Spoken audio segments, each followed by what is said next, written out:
कधीच नाही चुकणार तुमचे फेवरेट टीव्ही शोज झी5 सोबत, तेही एकदम फ्री।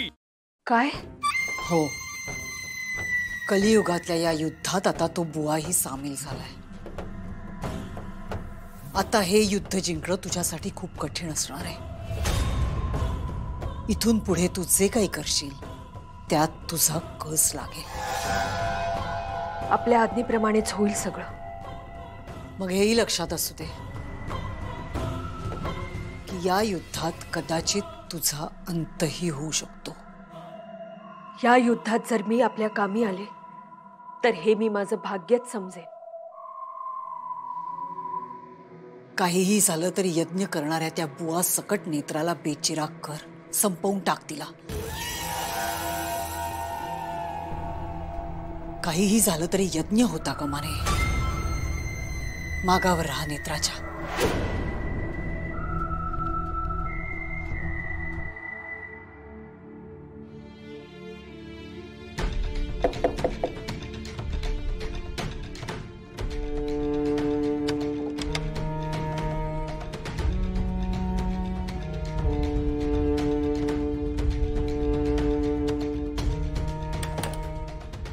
निघायचं? हो बाबा, मला काळजी वाटते नेत्राची। ही अशा निर्जन स्थळी जाणार इतक्या रात्री यज्ञासाठी काही झालं तर? आत्या,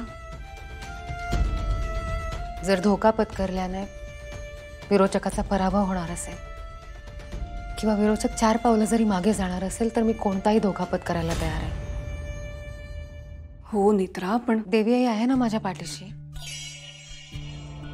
ती मला काही होऊ देणार नाही। मी माझं कर्तव्य पूर्ण करायला चालले। मला खात्री आहे सगळं व्यवस्थित होणार। बाबा, तुम्ही सुद्धा नका काळजी करू माझी। खरं तर खूप भीती वाटते आणि काळजी वाटणं साहजिक आहे का? पण प्रत्येक वेळा तू अशी निडरपणे उभी राहतेस, मला तुझा अभिमान वाटतो। नाहीतर एक गोष्ट लक्षात ठेव, तू तिकडे एकटी चालली आहेस। कुठलीही कसलीही अडचण आली लगेच कळव। हो बाबा। त्रिनयना देवीची मुलगी म्हणून तू या युद्धाला सामोरी जातेस, स्वतःचं कर्तव्य पूर्ण करतेस, मान्य आहे का मला? पण बाळा, तू माझ्याकरता माझी सून आहेस, माझी मुलगी आहेस ग। मी म्हणून काळजी वाटते। जप स्वतःला। मला काही होणार नाही बाबा। आणि काही झालं तर मी स्वतःला माफ करू शकणार नाही।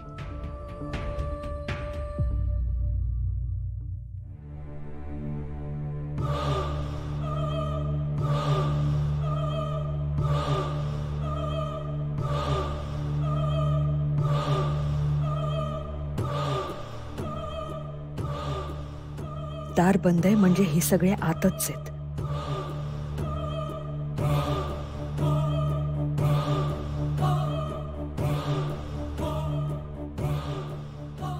काय करू? रूप बदलून खिडकीतून आत जाऊ का? नाही, नको। आता आणखी काही जाणून घ्यायचं नाहीये। इथेच थांबून वाट बघते।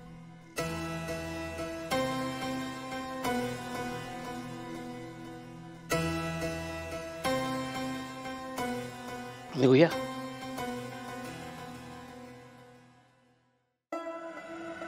येते आत्या।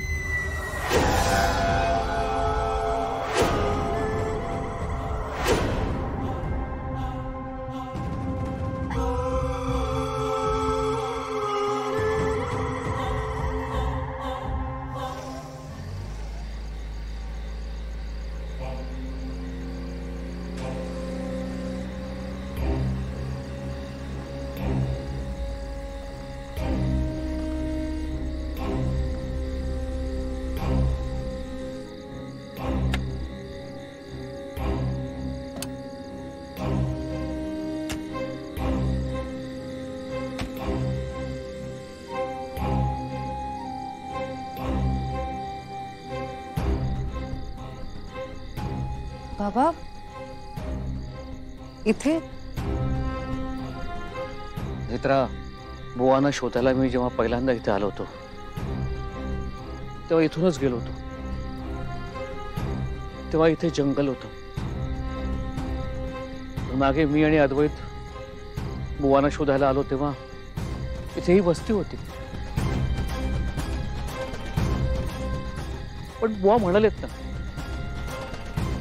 समांतर जगाकडे विश्वाकडे जाणारा हाच मार्ग असणार.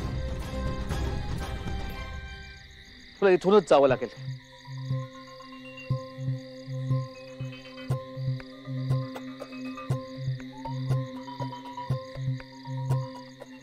बाबा इंद्राणी. हा त्या बोला. नेत्रा, तुम्ही पोचलात का? नाही अजून. बर. अस्तिका, बोला ना, काय झालं? तुम्ही निघालात तेव्हा ती इथे माझ्याशी बोलायला आली होती आणि त्याच्यानंतर ती म्हणाली की मी कॉफी करून आणते. आणि ती कॉफी करायला गेली आणि बराच वेळ झाला ती परत आलीच नाही. मग मी घरभर शोधलं पण ती कुठेच नाहीये. अस्तिका घरात नाहीये? नाही. तर मग गेली कुठे? माहित नाही. कोणी तिला घराबाहेर जाताना पाहिलं का? नाही, घरातल्या कुणीही बघितलेलं नाही तिला. मग आता? मला तुझं म्हणणं पटतंय. त्या अस्तिकाची खरंच काहीतरी गडबड आहे. म्हणजे बघ ना, तू गेल्यावरच कशी गायब झाली ती आणि अचानक गेली कुठे? आत्या, मला कळतंय हे सगळंच गोंधळात टाकणार आहे, पण आता मला यज्ञासाठी जायला हवं. कदाचित यज्ञ झाल्यानंतर बऱ्याच गोष्टी स्पष्ट होतील. तू जा यज्ञाला. मी फक्त सावध करण्यासाठी फोन केला होता आणि काही लागलं तर मला फोन कर. हो आत्या, तुम्ही सुद्धा काळजी घ्या.